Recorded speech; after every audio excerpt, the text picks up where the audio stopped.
Assalamualaikum warahmatullahi wabarakatuh. Saya di sini mau menjelaskan tentang tugas presensi saya hari Selasa tanggal 29 September tahun 2020. Ya, sebelumnya saya mau memperkenalkan biodata saya dulu. Yang pertama adalah nama. Perkenalkan, nama saya adalah Sejak Diraka Agda. NIM saya adalah 204101000035. Saya dari Prodi Sistem Informasi dari Fakultas Teknologi Informasi dan Komunikasi, dan saya berasal dari Universitas Dinamika. Oke, selanjutnya saya akan mempresentasikan hasil materi saya. Oke, yang pertama, pengertian hardware.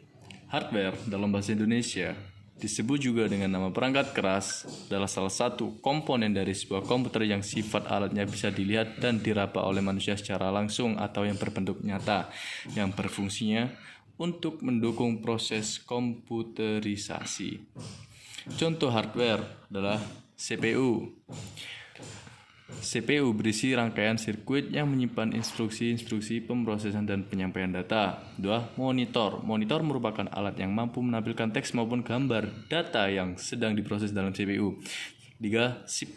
Keyboard.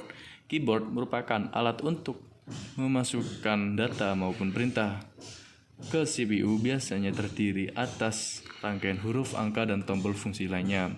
4. Mouse. Mouse merupakan alat bantu untuk memberikan perintah dalam proses data atau mengedit data. Dan yang terakhir, hard disk. Hard disk adalah merupakan alat bentuk menyimpan data dalam kapasitas besar yang dilapisi secara magnetis. Yang kedua, pengertian software. Software atau perangkat lunak adalah kumpulan data elektronik yang disimpan dan diatur oleh komputer. Data elektronik yang disimpan komputer bisa berupa program yang berguna untuk menjalankan suatu perintah. Software ini tidak bisa dipegang.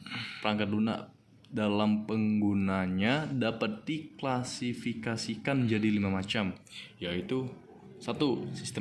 Sistem operasi atau operasi sistem. 2. Program utilitas atau utilitas program. Yang ketiga, program aplikasi atau aplikasi program. Keempat, program paket atau package program. Dan yang kelima, yang terakhir adalah bahasa pemrograman atau programming language. 1. Software system.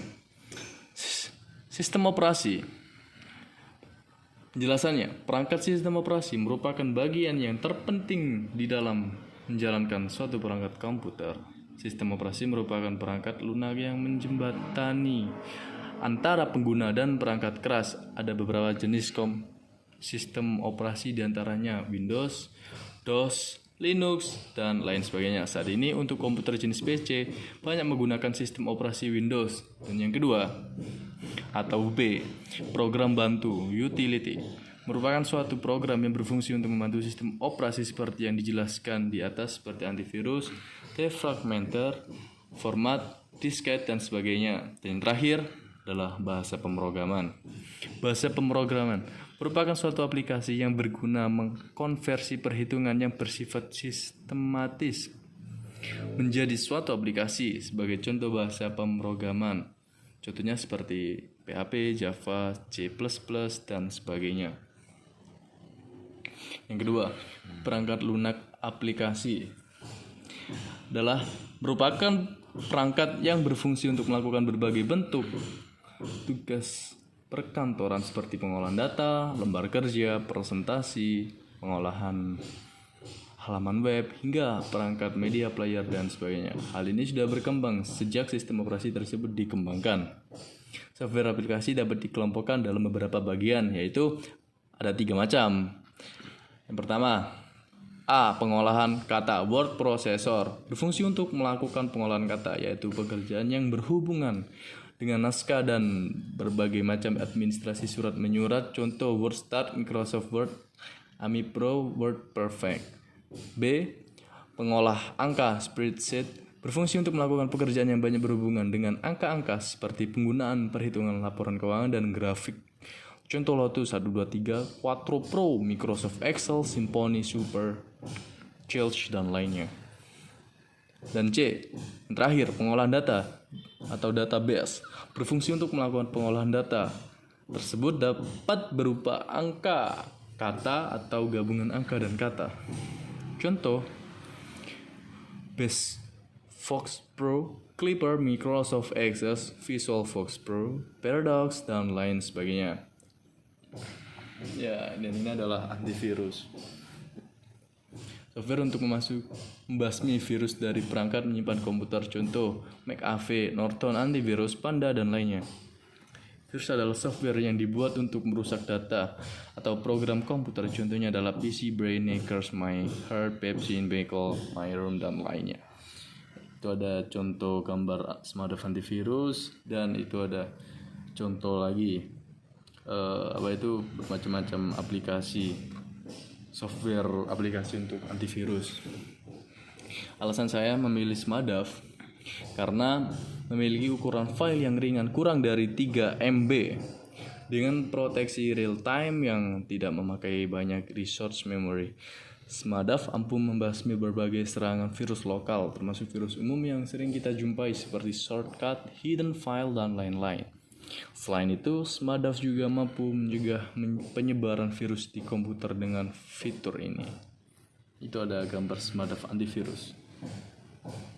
Nah, ini ada kelebihan dan kekurangan Smartdev.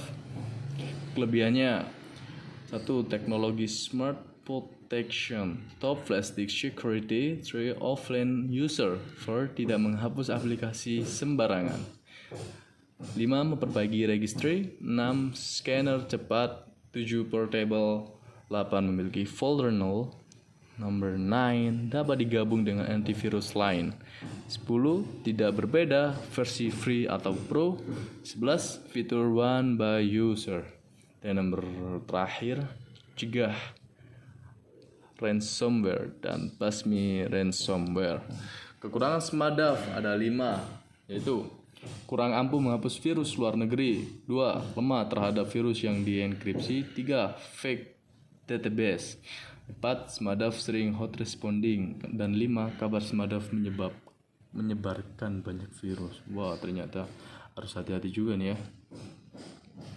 Dan yang terakhir adalah brainware.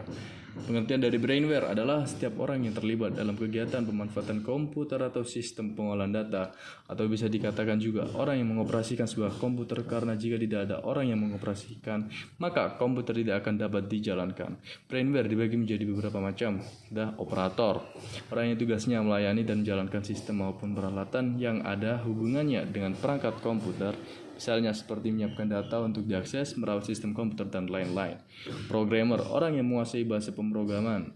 Programmer dapat juga diartikan sebagai pembuat dan petugas yang mempersiapkan program yang diperlukan pada sistem komputerisasi yang akan dirancang.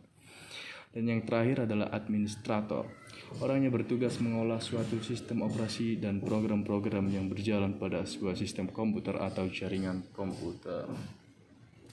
Ya, terima kasih atas pembahasan kali ini. Bila ada kesalahpahaman kata, mohon dimaafkan. Saya akhiri dan sampai jumpa di lain waktu. Terima kasih.